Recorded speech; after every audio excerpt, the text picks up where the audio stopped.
Do you remember when you started to disappear? It didn't happen all at once. It happened gradually. It was disguised as love. You began by giving in on small things, letting go of what bothered you, forgiving before being heard, staying silent to avoid ruining the mood.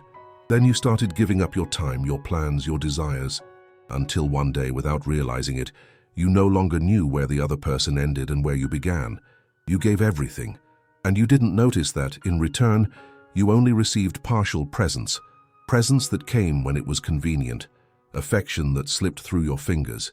And you accepted it. You accepted it out of fear of looking needy. You accepted it believing that all love requires sacrifice. You accepted it because you thought that eventually he would notice. But he never did. Because those who get used to your crumbs do not understand the hunger you feel.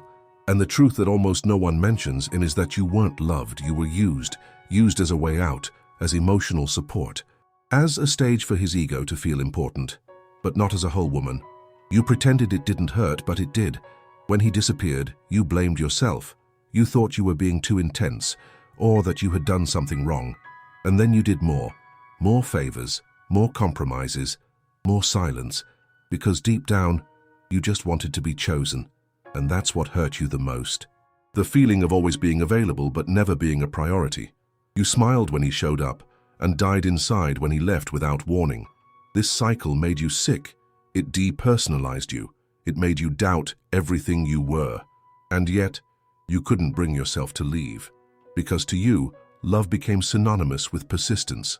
You thought that if you loved enough, he would change. He would grow. He would give you what you freely offered. But do you realize now that love was never mutual? It was conditional, and you were conditioned to endure. Realizing this hurts, but it also sets you free, because when the truth hits, the game changes. You start to see that you've always been alone, even when you were with someone. You remember that night when you cried in the bathroom, while he watched TV as if nothing was wrong? Or the time you wrote a long message about how you felt, and he only responded with, "Okay?" You screamed in silence, but he never heard you, because you were too loud for someone shallow, and too intense for someone who only knew how to skim the surface. You wanted to dive deep. He only knew how to float, and in that imbalance you became fragmented. You turned into a shadow. You stopped seeing yourself. Yes, that's the word. You stopped seeing yourself. You stopped noticing how beautiful, alive and strong you were. You stopped listening to your intuition. You stopped taking care of yourself. All your energy was his. All your time revolved around him. Your entire emotional axis was him. You lost yourself trying to fit in. You molded yourself to please him. You diminished yourself to make room, but you never fit. Because when you beg for affection, the other learns to feed you crumbs, and crumbs never sustain. They only create an addiction. You became addicted to that minimal attention, that small message, that compliment that came after weeks of neglect. You lived on scraps and called it love, but now something inside you began to awaken. It wasn't a shout, it was a whisper, a feeling, a realization, a strangeness that started to disturb you. You began to notice that it wasn't fair, that it wasn't light, that it wasn't real.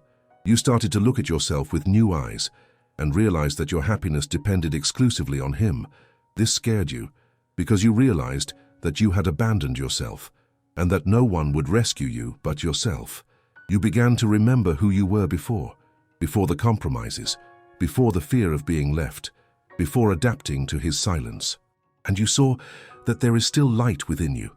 Slowly, you started to feel uncomfortable with the little you had, no longer vibrating with shallow returns, no longer smiling at cold messages. You began to realize you were too big for this.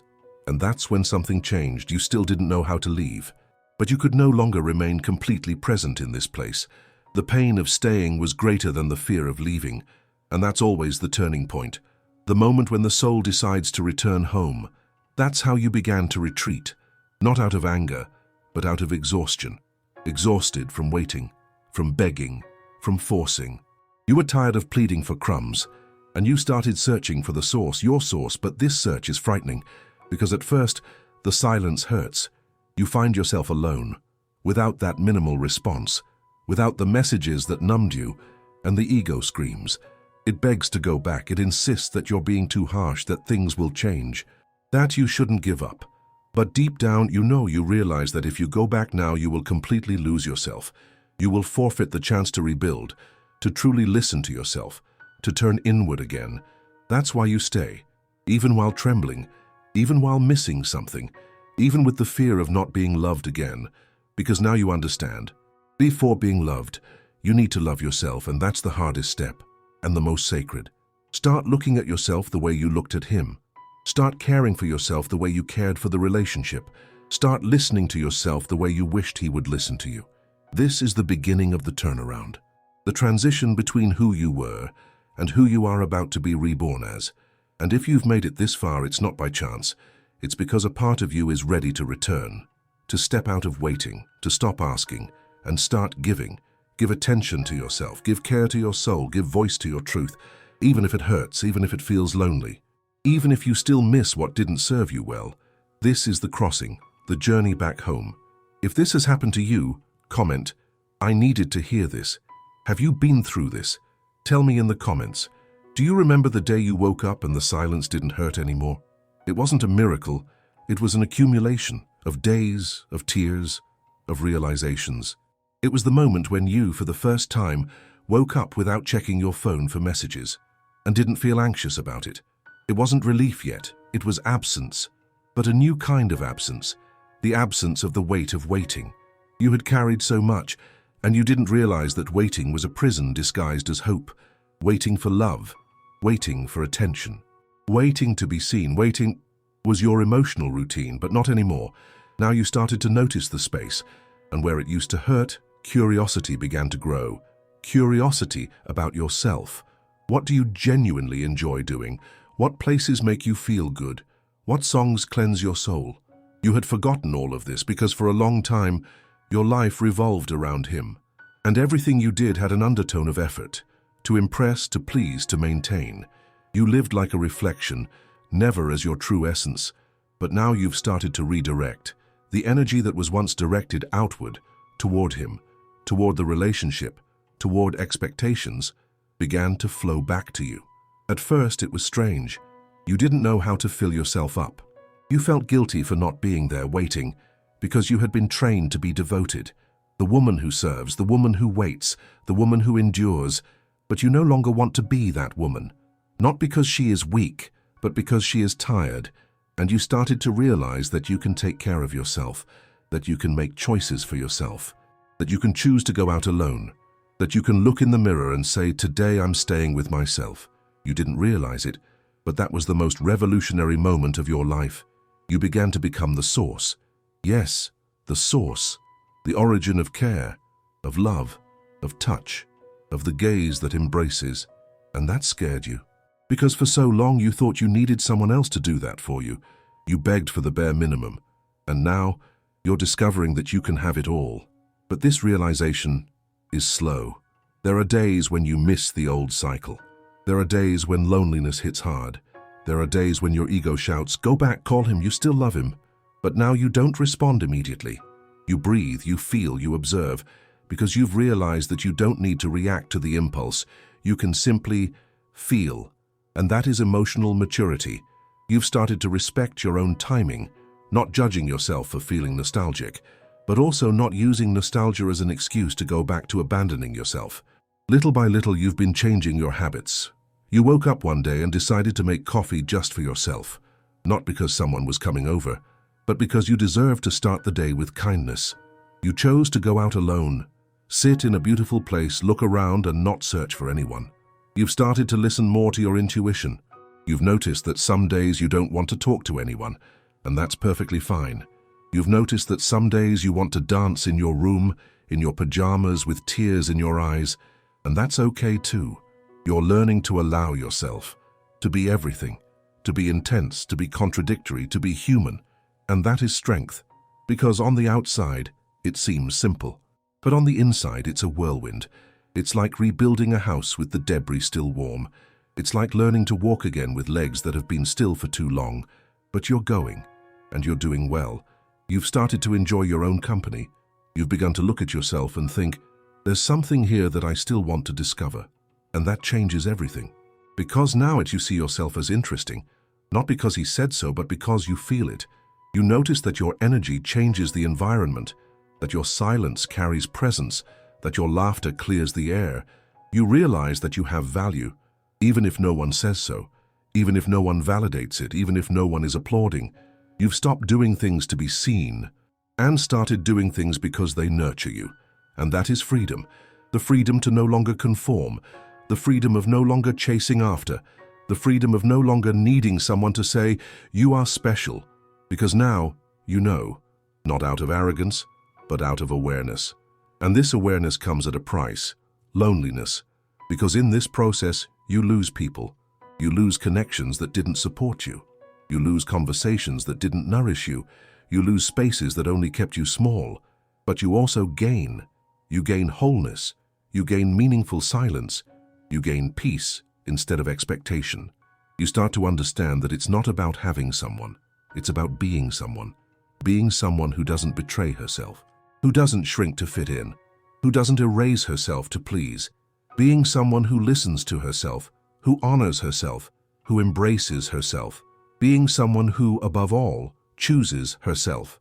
This choice is still new. Sometimes it slips away. You still glance at your phone, waiting. You still revisit old conversations. You still catch yourself reliving moments in your mind. But now you bounce back. You come back quicker. You come back stronger. You come back to yourself. Do you notice the difference? You are becoming a reference for yourself.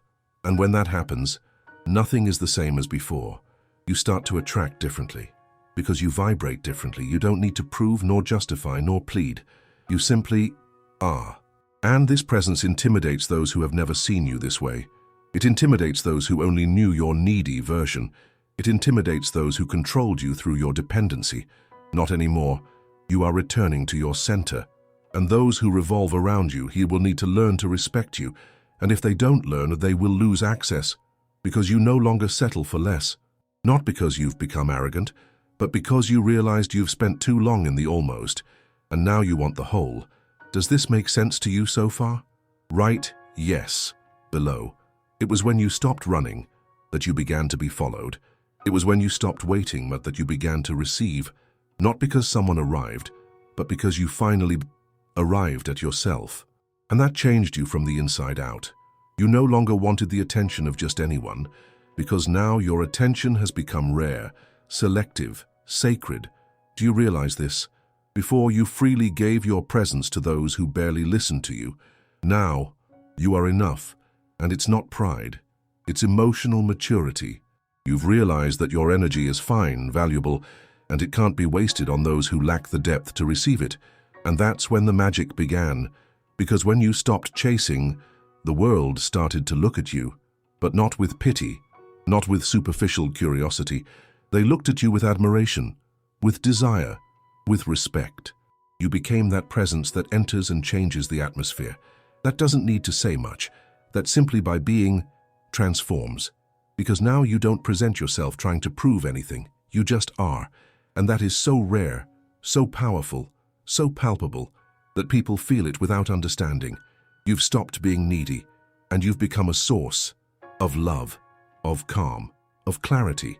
And the most curious part, he, the one who barely acknowledged your presence before, has started to feel your absence. For real. Not just in the moments, but in the space, in the unconscious. He feels that something has closed off, that the access is gone, that the control has slipped away, and this unsettles him. You're no longer there. You don't respond right away. You don't show your neediness anymore. You don't try to save the relationship. You've vanished. But you didn't run away. You've just returned home, and now he's looking for you. On social media, in memories, in the eyes of other women. But no one has your presence because no one has been through what you've been through. Only you know the pain that shaped you. Only you understand the journey. Only you have found the way back to your inner self. And now you have become whole. This has made you magnetic because the world feels it when a woman chooses herself. And it doesn't know how to deal with that. He will try to come back, perhaps with new words, with promises, flowers, compliments. But you can see the difference now. You can feel when it's real and when it's just a strategy to keep the old cycle going. And that's why you don't fall for the easy things anymore. You communicate calmly. You look with conviction. You smile without melting away. Because now you know those who want to be with you, they cannot take you away from yourself. And if someone comes to disconnect you from your peace, your clarity, your flow, they no longer serve you. This is your new standard. You no longer measure others by the intensity of their words, but by the consistency of their actions, by the silence that respects, by the touch that doesn't invade, by the time that builds without rushing. And this demand is not coldness, it's wisdom. You've understood that it's not about how much someone desires you, but about how well that person can support you when you fall apart. Because you have already saved yourself. You've been at the bottom. You've rebuilt yourself with your own hands. You've healed wounds that no one saw. So now, you want someone who walks beside you, not someone who drags you or pulls you back. And yes, but they notice this. They see it in the way you move, in the ease with which you say no, in the firmness with which you choose silence. They see that you don't need an audience, you don't need to show off, you don't need to please. You've become a magnet, not because you want to attract, but because you stop chasing. And this, in today's world, is almost supernatural, because most still live in anxiety, in comparison, in the need for validation. You do not. You've emptied yourself of all that, and that's why you are full of yourself, and that can be felt. They noticed you too late, maybe, but it doesn't matter. Because now what matters is that you have noticed yourself. And a woman who notices herself doesn't go back to being noticed by anyone. She lives, she dances with life, without performance, without bargaining, without illusion. She is enough. And because of that, she overflows. If this text touched you, comment, "I needed to hear this." What was the first time you experienced something similar? Click here and continue with me. This conversation isn't over yet.